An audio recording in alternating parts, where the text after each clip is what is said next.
Video viral करून बदनामी करण्याचा भाजपचा अजेंडा असा आरोप बच्चू कडू यांनी केला आहे. भोंदूबाबाचा आम्ही निषेध करतो. आम्हाला कार्यकर्त्यांनी महादेवाच्या मंदिरात नेलं, त्या ठिकाणी ते भोंदूबाबा होते, त्यांनी त्या ठिकाणी माझा सत्कार केला. ते माझ्यापेक्षा मोठे असल्याने संस्कृतीप्रमाणे मी त्यांच्या पाया पडलो. आम्हाला माहीत असे की हा महाराज कामाचा नाही, पण समाज मन जपण्यासाठी आम्ही जातो, मात्र आम्ही त्याचा निषेध करतो. त्या भोंदू महाराजांकडे मुख्यमंत्री देवेंद्र फडणवीस, गृहमंत्री अमित शहा गेले, एकनाथ शिंदे, विखे पाटील गेले, पण त्यांना विचारलं का? कोणत्या सीड्या बाहेर काढायच्या हे BJPने ठरवलेलं आहे. इतर लोक गेले पण त्यांना विचारलं नाही. बच्चू कडू गरीब आहे म्हणून तुम्ही विचारत आहात. बच्चू कडूंना बदनाम करण्याचा अजेंडा BJP कार्यालयाकडून आलेला आहे. त्या भोंदूबाबांनी जे सांगितलं त्याचं पूर्ण निदान चुकीचं निघालं. मी त्यावेळेस उद्धव ठाकरे यांच्या मंत्रिमंडळात मंत्री होतो. खरातसोबतची माझी भेट ॲक्सिडेंटली झाली. कार्यकर्त्यांसोबत मी गेलो, त्या ठिकाणी माझा सत्कार झाला. ती माझी चूक नाही, पण तो व्हिडिओ काढून मला बदनाम करण्याचं काम भाजपची टीम करते आहे. आसाराम बापूच्या भेटीला नरेंद्र मोदीसुद्धा गेले. भाजपचे 4 मोठे नेते आसाराम बापूसोबत नाचतानासुद्धा आहेत. मग त्यांचा राजीनामा घ्यावा लागणार नाही का?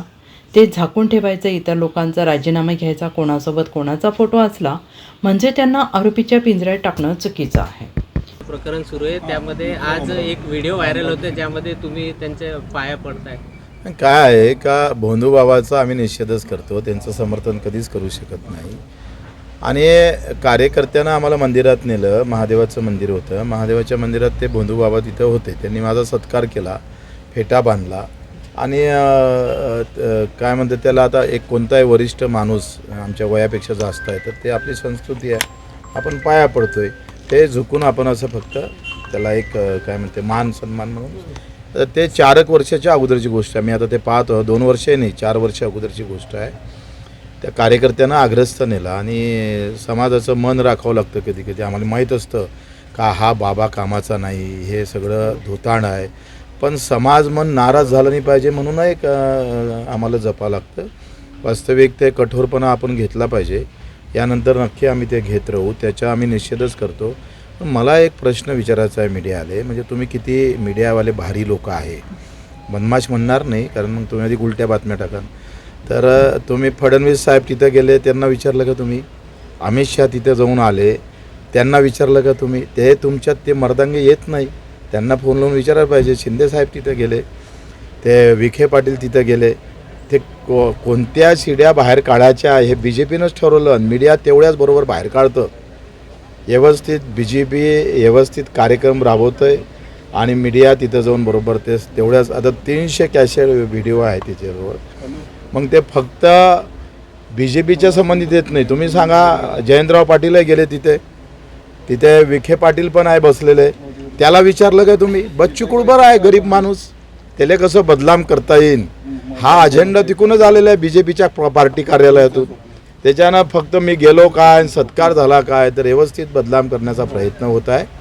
वास्तविक अशा भोंदूबाबूच्या, मी तर माझं लग्न 2 ऑक्टोबर गांधी जयंती लावलं तेव्हा 12 मास होते. सगळे पंडित म्हणे या दिवशी लग्न करणं म्हणजे उचित नाही आहे. आम्ही या प्रवृत्तीतले माणसं आहे. मग किती डाव दाखणार भोंदूबाबाला तुम्ही? रोज सुरू आहे तुमचं, म्हणजे सकाळपासून 10वा दिवस आहे आता. एवढ्या जर आत्महत्या दाखवल्या असत्या ना मीडियानं, कदाचित त्याच्यावर वाचा फुटला असता. बंधू खरात तुम्हाला बोलले असं आता 4 वर्ष अगोदर मला वाटतंय तेव्हा तर मी उद्धव साहेबाचे मंत्री झालो होतोय, त्याचं पुरं निदानच चुकीचं निघालंय. त्यांनी सांगितलं भाजपचे मंत्री व्हान, पुन्हा मला भेटायला या असं बोलले ते. पण आम्ही काही कसं आहे, तो अपघात आहे, ॲक्सिडेंटली आम्ही तिथं गेलो, म्हणजे मला माहीतही नाही तिथं खरात आहे म्हणून. पण तिथे महादेवाचं मंदिर आहे, तो कार्यकर्ता आग्रह करत होता आहे आणि मग आम्ही तिथं गेलो. आता कार्यकर्ता आहे म्हटलं का त्याला मान सन्मान द्यावं लागतं कधी कधी, बरेच डाव असं होतं. पण आणि तिथं ते निघाले, त्यांनी सत्कार केला, हा काही माझा चूक नाही आहे, मला असं वाटतं ते काही माझी काही चूक नाही आहे. पण त्याला टार्गेट करून आम्हाला बदनाम करण्याचं काम भाजपची जी टीम आहे ते व्यवस्थित काम करतं आहे.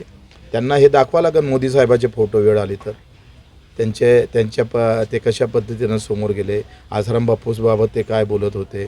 फडणवीस साहेबाचाही फोटो आहे, दाखवू?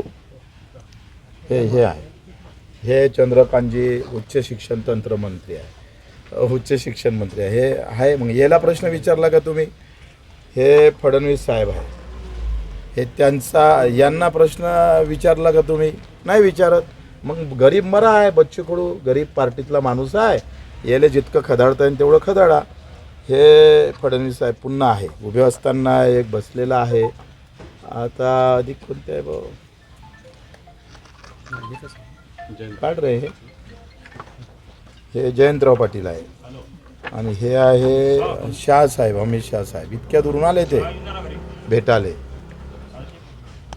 आणि चंद्रकांत पाटील आहे,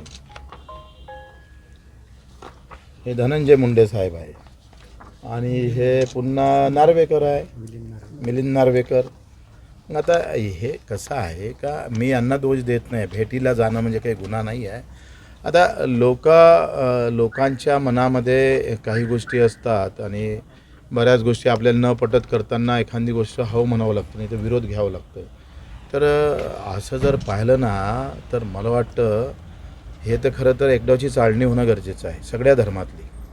का हे असल्या प्रकारचे नाटकं हे सगळे उद्ध्वस्त करून टाकले पाहिजे.